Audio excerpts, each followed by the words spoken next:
उत्तर प्रदेश, महाराष्ट्र और बहुत सारी जगहों पर इलेक्शन चल रहे हैं।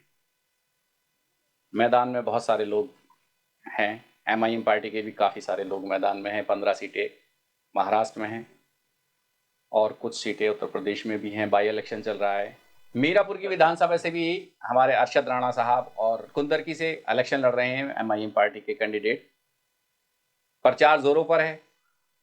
समाजवादी पार्टी भी मैदान में उतरी हुई है, जो सिर्फ सालों से मुसलमान को लॉलीपॉप देती चली आ रही है। इस लॉलीपॉप के पीछे आप भाग खड़े होते हैं। माननीय मुलायम सिंह यादव जी, अखिलेश यादव जी एक बार नहीं 4 से 5 बार मुख्यमंत्री बन चुके हैं। इन्होंने मुसलमान को दिया क्या? सिर्फ लॉलीपॉप। लॉलीपॉप क्या कि 2-4 पेंशन जारी कर दी, जो बंद की जाती हैं उन पेंशनों को खोल दिया गया, या छोटा मोटा कोई मंत्री पद दे दिया गया, या आपकी कोई सड़क में 1-2 गड्ढे भरवा दिए गए, और कोई छोटा मोटा और पद दे दिया गया पार्टी के जिम्मेदार को। और जो समाजवादी पार्टी के नेता हैं उनके पीछे 2 गार्ड लगा दिए गए सरकारी। ये लॉलीपॉप दिया जाता रहा है। और यही पार्टी आज की डेट में महाराष्ट्र में जाके चैलेंज कर रही है एमआईएम पार्टी को। दावे कर रही है कि अगर हमारे पास 8 एमएलए भी आ जाएंगे तो हम किसी को आवाज नहीं उठाने देंगे। आप जानते हैं कि उत्तर प्रदेश के अंदर कौन सी सबसे बड़ी पार्टी है? सबसे बड़ी विपक्ष की पार्टी उत्तर प्रदेश के अंदर अगर कोई है तो वो समाजवादी पार्टी है, जिसके 37 एमपी और 102 एमएलए हैं। और उत्तर प्रदेश के हालात आप जानते हैं, टस से मस कुछ नहीं है। और विपक्ष में ये पार्टी इंडिया गठबंधन के साथ सबसे बड़ी पार्टी हो जाती है। 19-20 कुछ नहीं कर पा रही है। छोटे मोटे बयानात के अलावा ये किसी के हक में नामूस रिसालत जैसी चीज़ों के बारे में ये बोलने से भी बचती हैं। ये क्या सभी पार्टियां बोलने बटोगे तो क्या? इस बारे में इनका कोई मुंह से जवाब भी नहीं निकला है, ना ही निकलेगा। नामूस रिसालत के लिए इनके मुंह से कोई अल्फाज नहीं निकला है, ना ही निकलेगा। अगर आप निकलता है तो मुसलमान को सिर्फ इनके लिए वोट निकलता है। इसके लिए, इसके अलावा मुसलमान के लिए एक अल्फाज ना कहते हैं ना कुछ करते हैं।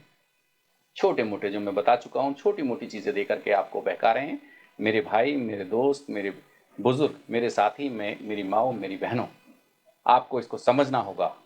आपके हक के लिए कौन खड़ा है, इंसाफ के लिए कौन खड़ा है। इंसाफ का तराजू आपको पुकार रहा है। आजम खान साहब खुद कहते हैं कि मुत्तहिद हो जाइए, क्योंकि आप मुत्तहिद नहीं हो इसीलिए आप ऐवानों में जाने से रुक रहे हो, इसीलिए आप बट रहे हो। आपके बिना कोई बड़ी सीट पर नहीं बैठ सकता। यही रीजन है कि आप मुत्तहिद। इन पार्टियों का साथ छोड़ दीजिए आप और मुत्तहिद हो जाइए। मुत्तहिद मतलब ऐसे से ऐसे बन जाइए। मेरे हाथ को देखिए, ऐसे मुट्ठी बन जाइए। और वो मुट्ठी, ये इस मुट्ठी को कौन पुकार रहा है और इसका मुट्ठी का कौन हकदार है, इसको पहचानिए।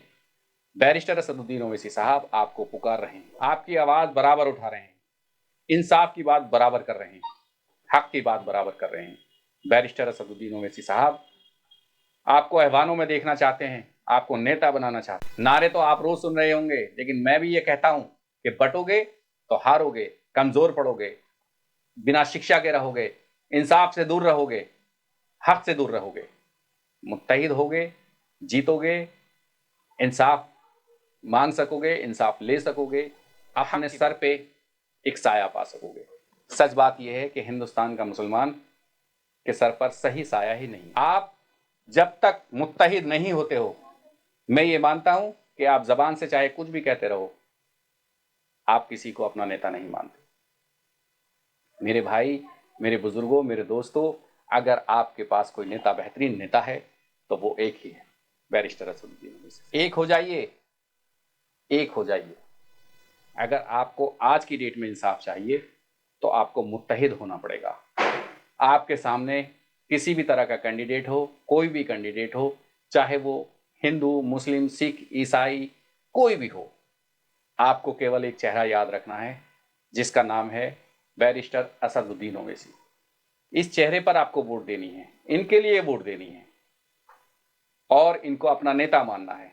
जब तक आप ये नहीं करेंगे, आप कमज़ोर ही पड़ते रहेंगे, इंसाफ आपसे दूर रहेगा और जुल्म के शिकार होते रहेंगे। आपको अपने आप को मजबूत करना है तो बैरिस्टर असदुद्दीन ओवैसी साहब के पीछे आकर खड़े हो जाइए। मत देखिए कि कौन जीत रहा है, कौन हार रहा है। मत देखिए कि आपका आने वाले कल का मुस्तकबिल, अगर आप बैरिस्टर असदुद्दीन ओवैसी साहब को वोट देते हैं तो कहाँ जाना है। आप कहीं पर भी हैं तो मुत्तहिद तो हैं। अपनी वोट की ताकत दिखाइए और एक हो जाइए। यही वक्त चीख चीख कर कह रहा है। आपको एक होना चाहिए और मैं तो ये भी कहता हूं कि होना पड़ेगा, क्योंकि इंसाफ उन लोगों की चाह से भी दूर है जो आपकी वजह से, जो मुत्तहिद नहीं हैं, उनकी वजह से इंसाफ दूर है उन लोगों से। मेरे भाई, ये वक्त आपका है। कल को आपका ये वक्त भी ना रहे और वो नेता भी ना रहे, ऐसा मत कीजिए।